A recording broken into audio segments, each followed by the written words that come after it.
Hello everyone, हमने chapter number 7 start किया था न्यूमेरिकल एनालिसिस, जिसका नाम है आइगन वैल्यू प्रॉब्लम्स। तो आज हम करने वाले हैं पावर मेथड। पावर मेथड क्या होता है? इससे प्रीवियस वीडियो में मैं आपको पावर मेथड बता चुका हूँ कि क्या होता है। उसमें हमने एक एग्जांपल लिया था जिसमें हमने 2x2 ऑर्डर की मैट्रिक्स ली थी। यहाँ मैं आपको एक 3x3 ऑर्डर की मैट्रिक्स लेकर भी पावर मेथड करवा रहा हूँ। ठीक है, दोनों वैसे जो प्रोसीजर है दोनों में सेम ही है, सेम ही काम करना है हमें। ठीक है, बस वो 2x2 के लिए था, ये 3x3 के लिए है। ठीक है, देखिए, using power method find the largest eigen value and the corresponding eigen vector of the matrix this. हमें क्या करना है, पावर मेथड का यूज़ करते हुए हमें largest eigen value find out करनी है। ठीक है, और उसके कॉरस्पॉन्डिंग हमें आइगन वेक्टर भी फाइंड आउट करना है इस मैट्रिक्स का। ठीक है, तो स्टार्ट करते हैं।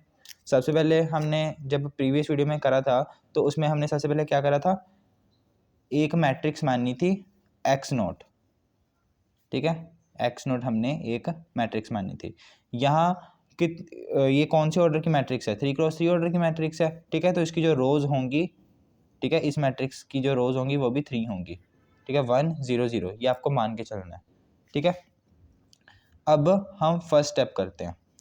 फर्स्ट स्टेप क्या होता है, ए को हमें एक्स नोट से मल्टीप्लाई करना होता है ना। ए मैट्रिक्स को इस एक्स नोट से मल्टीप्लाई करना होता है, तो करते हैं। ए क्या है, ये वाली मैट्रिक्स 1 -3 2 4 4 -1 6 3 5 इंटू जो हमने एक्स नोट मानना है वो 1 0 0। मल्टीप्लाई करते हैं हम। मल्टीप्लाई करने पर देखने क्या आता है, ये वाली रो इस कॉलम के साथ। ठीक है, 1 इंटू 1 1 -3 इंटू 0 0 2 इंटू 0 0, तो 1 आ गया। ठीक है, अब ये वाली रो इस कॉलम के साथ 4 इंटू 1 4 और +0 क्योंकि ये इंटू ये इंटू ये 0 आ जाएगा। अब ये वाली रो इस कॉलम के साथ, तो आपके पास क्या बनेगा, 6 बनेगा। ठीक है, ये आ गया। अब नेक्स्ट स्टेप क्या होता है, मतलब कि इसी में आगे हमें क्या करना होता है, जो तीनों में से बड़ा है, ठीक है, इस मैट्रिक्स में जो नंबर बड़ा है उसको कॉमन निकाल लेना होता है। बड़ा क्या है इसमें, 6 बड़ा है। ठीक है, तो 6 को हम बाहर कॉमन निकाल लेते हैं। क्या अंदर बचेगा, 1 को हम डिवाइड कराएंगे 6 से, 4 को डिवाइड करवाएंगे 6 से, और यहाँ क्या बचेगा, 1 बचेगा। 6 हमने कॉमन ले लिया ना। ठीक है, आगे देखते हैं डिवाइड करवा के क्या आता है। 1 को जब हम डिवाइड करवाएंगे 6 से तो हमारे पास आ रहा है 0.16666। ठीक है, तो इसको मैं ऐसे लिख लेता हूँ 0.17। ठीक है, अब देखिए, अब 4 को डिवाइड करवाएंगे 6 से, ये आ रहा है 0.66666 ऐसे आ रहा है, तो यहाँ भी हम 0.67 लिख देते हैं। ठीक है, और ये 1 एज इट इज़। ठीक है, पता ना 0.6666 है। और अगर मैं 2 डेसिमल तक यहाँ तक रोकना चाहता हूँ इसको, तो देखिए इससे जो अगला वाला नंबर है वो 5 से बड़ा है, तो इसको मैं एक आगे बढ़ा देता हूँ। ठीक है, राउंड ऑफ करना तो आपको आता होगा। तो ये हमारा फर्स्ट स्टेप हो गया। तो इसमें जो ये वाला नंबर है ये हमारा क्या होता है, λ1 होता है। λ1 6 आ गया। ठीक है, और जो ये होता है ये x1 होता है। ठीक है, तो x1 ये वाली मैट्रिक्स आ गई 0.17 0.67 1। ठीक है, पहले हमने एक्स नोट माना था, यहाँ हमारे पास x1 आ गया। ठीक है, जो ये आता है ना कॉमन लेने के बाद जो ये मैट्रिक्स बनती है ये आपकी x1 होती है, और जो इसके साथ जो ये नंबर है ये लैम्डा होता है। ठीक है, तो फर्स्ट स्टेप है तो हमने λ1 लिख दिया और x को x1 लिख दिया। नेक्स्ट स्टेप क्या है, नेक्स्ट स्टेप में क्या करना है, अब पहले हमने a को x नोट से मल्टीप्लाई करवाया था, अब हम a को किससे मल्टीप्लाई करवाएंगे, इस x1 से जो हमारे पास ये आया है। ठीक है, देखते हैं क्या आता है। a मैट्रिक्स क्या है, 1 -3 2 4 4 -1 6 3 5 है। इनटू में x1 ये हमने निकाला है 0.17 0.67 1। ठीक है, अब दोनों मैट्रिक्स को आपस में मल्टीप्लाई करवाते हैं, तो ये वाली रो इस कॉलम के साथ 1 इंटू 0.17 0.17 माइनस, क्योंकि -3 है ना, तो -3 इंटू 0.65 67 क्या आएगा, माइनस, मल्टीप्लाई करके देखते हैं 2.01 आ जाएगा। ठीक है, और अब इसको इसके साथ करेंगे 2 इंटू 1 क्या आ जाएगा, 2 प्लस का 2। ठीक है, अब सिमिलरली इस रो को इस कॉलम के साथ, इस रो को इस कॉलम के साथ, तो मैं सीधा करके यहाँ लिख रहा हूँ क्या आएगा, तो हमारे पास ये आ गया। ठीक है, इसको थोड़ा सा और सॉल्व करते हैं। ऐड कर देते हैं सबको, तो हमारे पास ये आ चुका है। ठीक है, अब आगे हमें क्या करना है, जो इनमें से बड़ा है उसको कॉमन निकाल लो। तो इन तीनों में से बड़ा कौन है, 8.03 बड़ा है, तो 8.03 को हम क्या कर देंगे, कॉमन निकाल लेंगे। मेरे पास ये मैट्रिक्स आ चुकी थी, यहाँ से अब हम क्या करेंगे, 8.03 को क्या निकाल लेंगे, कॉमन निकाल लेंगे। ठीक है, तो ये क्या बन जाएगा, ये 1 बन जाएगा। ठीक है, और इन दोनों को 8.03 से डिवाइड करवा देते हैं साइंटिफिक कैलकुलेटर की हेल्प से। ठीक है, तो 0.16 को डिवाइड करवा देंगे किससे, 8.03 से, तो क्या आ रहा है 0.0199। तो इसको हम राउंड ऑफ करके क्या लिख लेते हैं, 0.02 लिख लेते हैं। ठीक है, 0.02, तो ये आ जाएगा 0.02, क्योंकि 9 5 से बड़ा होता है ना, तो हमने 2 डिजिट तक ही रखना है, तो हमने इसको क्या कर दिया, 2 कर दिया। ठीक है, और बाकी टर्म्स आके लिखी नहीं। अब 8.03 को 2.36 से डिवाइड करवाते हैं। ठीक है, तो आ जाएगा, सॉरी 2.36 को 8.03 से डिवाइड करवाते हैं, तो 2.36 डिवाइडेड बाय 8.03, तो क्या आ जाएगा 0.2938 ऐसे कुछ आ रहा है, ये देखिए।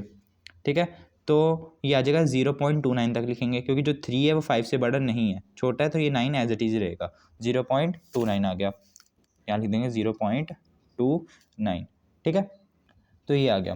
अब यहाँ से ये क्या है, लैम्डा क्या हो जाएगा, ये लैम्डा पहले हमने 1 माना था ना, ये लैम्डा 2 हो जाएगा। लैम्डा 2 क्या आ गया, 8.03। ठीक है, और ये हमारा क्या हो जाएगा, x2, जो ये मैट्रिक्स है ये क्या हो जाएगी, x2, 0.02, 0.29 और 1, ये हमारी x2 मैट्रिक्स होगी।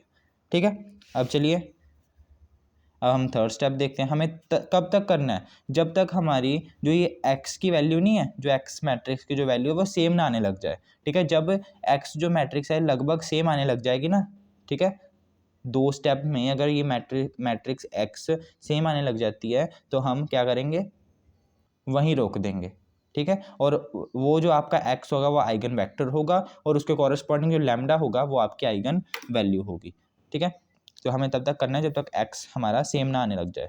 ठीक है, चलिए अब थर्ड स्टेप में फिर से a इंटू, अब यहाँ x2 है तो x2 से मल्टीप्लाई करवाएंगे, a इंटू x2, तो करवाते हैं। a मैट्रिक्स क्या है, 1 4 6 -3 4 3 2 -1 5। ठीक है, इसको मल्टीप्लाई किससे करवाना है, x2 से, मतलब 0.02 0.29 और 1। तो मैं मल्टीप्लाई करवा रहा हूँ इसको जल्दी जल्दी। आपको मल्टीप्लिकेशन अभी तक तो आई गई होगी, कैसे कराना है, इस रो को इस कॉलम के साथ, इस रो को इस कॉलम के साथ, इस रो को इस कॉलम के साथ। ठीक है, तो देखता हूँ क्या आ रहा है। तो मल्टीप्लिकेशन करने के बाद हमारे पास ये मैट्रिक्स आ चुकी है। ठीक है, अब नेक्स्ट स्टेप में अब हमें क्या करना होता है, जो भी बड़ा है इन तीनों में से इसको कॉमन निकाल लो, तो इन तीनों में से बड़ा कौन है, 5.99 बड़ा है, तो 5.99 को हम क्या निकाल लेंगे, कॉमन निकाल लेंगे। ठीक है, यहाँ क्या बचेगा, 1 बचेगा, और इसको 5.99 से डिवाइड करके देखते हैं क्या आता है। तो मैं डिवाइड करके डायरेक्ट लिख रहा हूँ। तो जब मैंने 1.15 को डिवाइड किया किससे, 5.99 से, तो मेरे पास ये आ रहा है 0.191986644। तो मुझे 2 डिजिट तक लिखना है, तो 0.19 तक लिखूँगा। ठीक है, तो मेरे पास ये आ जाएगा 0.19। अब 0.24 को जब डिवाइड करेंगे 5.99 से, तो देखते हैं क्या आता है। तो ये 0.04 आ गया। ठीक है, तो ये हमारा क्या हो गया, अब लैम्डा 3 हो गया 5.99, और ये हमारी क्या होगी, x3 हो गया। ठीक है, 0.19 0.04 1, ये हमारी x3 होगी। अब नेक्स्ट स्टेप देखते हैं फिर से। नेक्स्ट स्टेप, फोर्थ स्टेप, इसमें हमें क्या करना है, x इंटू 3 करेंगे, जो हमारे पास x3 आया है उसको a से मल्टीप्लाई करवाएंगे। तो a क्या है हमारे पास, फिर से 1 4 6 -3 4 3 2 -1 5 इंटू में 0.19 0.04 1, मल्टीप्लाई करके देखते हैं क्या आता है। ठीक है, तो हमारे पास ये मैट्रिक्स आ गया 2.07 -0.08 6.26। अब तीनों में से बड़ा कौन है, 6.26 है, तो 6.26 को हम क्या निकाल लेंगे, कॉमन निकाल लेंगे। यहाँ 1 बनेगा, और इन दोनों को 6.26 से डिवाइड करके देखते हैं क्या आता है। तो हमारे पास ये आ चुका है। ठीक है, 0.33, ये माइनस का 0.01, और ये 1 आ गया। ठीक है, अब ये हमारा लैम्डा 4 हो जाएगा, लैम्डा 4 क्या आ गया 6.26, और ये हमारा क्या हो जाएगा, ये x4 हो जाएगा, x4 क्या आ गया 0.33 माइनस 0.01 और 1। अब फिफ्थ स्टेप देखते हैं। फिफ्थ स्टेप में अब हम क्या करेंगे, x4 निकाल लेंगे, ठीक है, a into x4। A matrix फिर से क्या है हमारे पास 1 माइनस 3 2 4 4 माइनस 1 6 3 5 इंटू x4 क्या है 0.33 माइनस 0.01 1, ठीक है। तो मल्टीप्लिकेशन करके देखते हैं क्या आता है हमारे पास। देखिए तो हमारे पास ये आ गया, इन दोनों को मल्टीप्लाई करने के बाद ये मैट्रिक्स आ गई, ठीक है। अब आपको पता ही आगे क्या करना है, जो इन तीनों में से बड़ा है उसको बाहर कॉमन निकालो इस मैट्रिक्स में से, ठीक है। तो कॉमन निकाल के देखते हैं क्या आता है। तो हमारे पास ये मैट्रिक्स थी, मैंने यहाँ से 6.95 कॉमन निकाल लिया क्योंकि तीनों में से ये बड़ा है, तो हमारे पास ये आ गया 0.34 0.04 और 1 आ गया, ठीक है। तो ये हमारा अब क्या कहलाएगा, ये है आपका लैम्डा 5 6.95 और ये क्या है x5 0.34 0.04 और 1, ठीक है। x4 हमारा क्या आया था, ये x4 आया था। तो क्या जो x4 और ये x5 सेम है, नहीं है अभी भी सेम, ठीक है। तो अब हम क्या करते हैं और स्टेप करते हैं। सिक्स्थ हमारा स्टेप होगा अगला a इंटू x5 होगा, ठीक है। x5 निकाला ना अभी हमने, तो a into x5। A matrix फिर से क्या है हमारे पास, तो ये मेरे पास ए मैट्रिक्स है और x5 ये रहा, इन दोनों का मल्टीप्लिकेशन करके देखते हैं क्या आता है। तो हमारे पास ये मैट्रिक्स आ चुकी है मल्टीप्लिकेशन के बाद। अब इन तीनों में से बड़ा कौन है, 7.16 बड़ा है ना, ठीक है। इसको बाहर कॉमन निकाल लेते हैं, यहाँ 1 आ जाएगा, इन दोनों को 7.16 से डिवाइड करके देखते हैं। तो ये आ गया अब हमारे पास, ठीक है, ये मैट्रिक्स आ गई। तो ये हमारा क्या हो गया, अब लैम्डा 6 क्या हो गया 7.16 हो गया, और x6 क्या हो गया 0.31 0.07 1, ठीक है। अब और स्टेप करते हैं, seventh step a into x6, ठीक है। ए मैट क्योंकि हमारे अभी अभी हमने x6 निकाला है ना, तो ए मैट्रिक्स फिर से क्या है 1 माइनस 3 2 4 4 माइनस 1 6 3 5 इंटू में क्या आएगा 0.31 0.07 1। तो हमारे पास ये मैट्रिक्स आ गई इन दोनों को मल्टीप्लाई करने के बाद, ठीक है। अब इन तीनों में से बड़ा कौन है 7.07 बड़ा है, ठीक है। तो इसको कॉमन निकालते हैं 7.07 को, अंदर देखते हैं क्या बचेगा, यहाँ तो 1 आ गया, ऊपर ये दो जो टर्म्स हैं इनसे 7.07 को डिवाइड करते हैं। देखिए जब हमने 2.1 को डिवाइड किया 7.07 से, ठीक है, 7.07 कॉमन लिया था ना, तो इससे भी 7.07 डिवाइड होगा, इससे भी डिवाइड होगा। तो जब हमने 7.07 को 2.1 को 7.07 से डिवाइड किया तो हमारे पास क्या आ रहा है 0.297 आ रहा है, ठीक है। तो हमें क्या करना होता है, जो हमारे पास ये वाली टर्म है, मान लीजिए कि हमने 2 डेसिमल तक ही लिखना है, तो 2 डेसिमल के बाद हमारे पास जो नंबर आ रहा है वो 5 से बड़ा आ रहा है, ठीक है। तो ये एक बढ़ जाना चाहिए, 9 से आगे क्या ही बढ़ाएंगे हम, ठीक है। तो इस केस में हम क्या करते हैं, ये 29 है ना, इस 29 को हम ऐसे बढ़ा सकते हैं, हम ना इस 9 को बढ़ाने की बजाय हम इस 29 को बढ़ा देंगे, 29 को क्या लिख देंगे 30, तो ये आ जाएगा 0.30, ठीक है।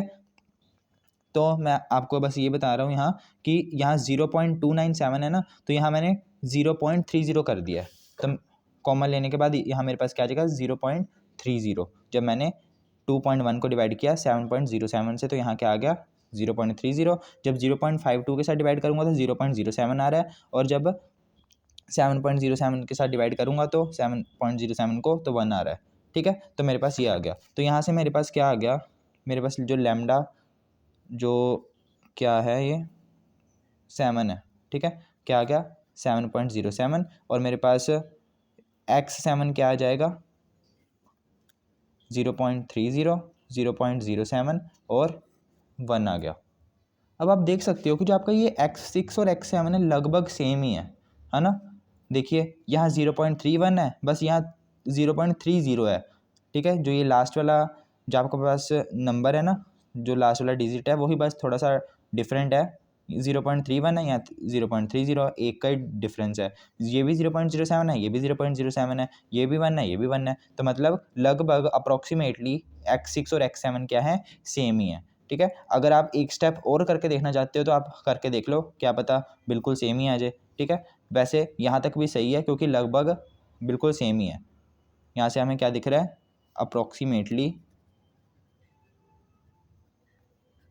जो x6 है और जो x7 है वो सेम ही है। ठीक है, तो हमारे पास आइगन वैल्यू क्या आ जाएगी, आइगन वैल्यू इसके सामने वाले जो ये लैम्डा 7 है वो आपकी आइगन वैल्यू है। तो आपकी जो आइगन वैल्यू नहीं, हम लार्जेस्ट निकाल रहे हैं, लार्जेस्ट आइगन वैल्यू क्या आ जाएगी, 7.07 आ जाएगी।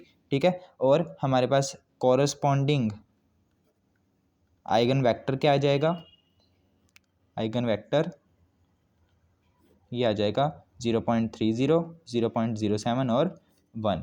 ठीक है, तो ये था आपका पावर मेथड। ठीक है, मैंने इससे प्रीवियस वीडियो में भी एक बार बताया था पावर मेथड, और इसमें भी मैंने आपको बता दिया। प्रीवियस वीडियो में जो हमने क्वेश्चन करा था उसमें आपको स्टेप्स गिवन थे कि इतने स्टेप्स में ही करना है, यहाँ आपको स्टेप्स नहीं गिवन। ठीक है, तो इसलिए मैंने इसको करवा दिया ताकि आपको पता चल जाए कि हमें तब तक करना है जब तक आपकी जो 2x की वैल्यूज़ हैं 2 स्टेप्स में वो सेम ना आ जाए। ठीक है, जब तक वो मतलब कि लगभग सेम आ जानी चाहिए, जहाँ फिर कभी कभी तो ऐसा होता है कि बिल्कुल ही सेम आ जाती हैं, ज़्यादातर केसों में होता है कि बिल्कुल ही सेम आ जाती हैं। ठीक है, अगर बिल्कुल भी सेम नहीं आ रही तो अप्रॉक्सीमेटली तो सेम होनी चाहिए। तो आप देख सकते हो कि ये अप्रॉक्सीमेटली सेम ही है ना, बस यहाँ 1 है यहाँ 0 है और कोई फ़र्क ही नहीं है। तो ऐसे हम पावर मेथड का यूज़ करते हैं लार्जेस्ट आइगन वैल्यू को निकालने के लिए और उसके कॉरस्पॉन्डिंग आइगन वेक्टर को निकालने के लिए। तो आपका ये एग्जाम्पल नंबर 3 था आपकी बुक में। एग्जाम्पल नंबर 4 भी बिल्कुल सेम है।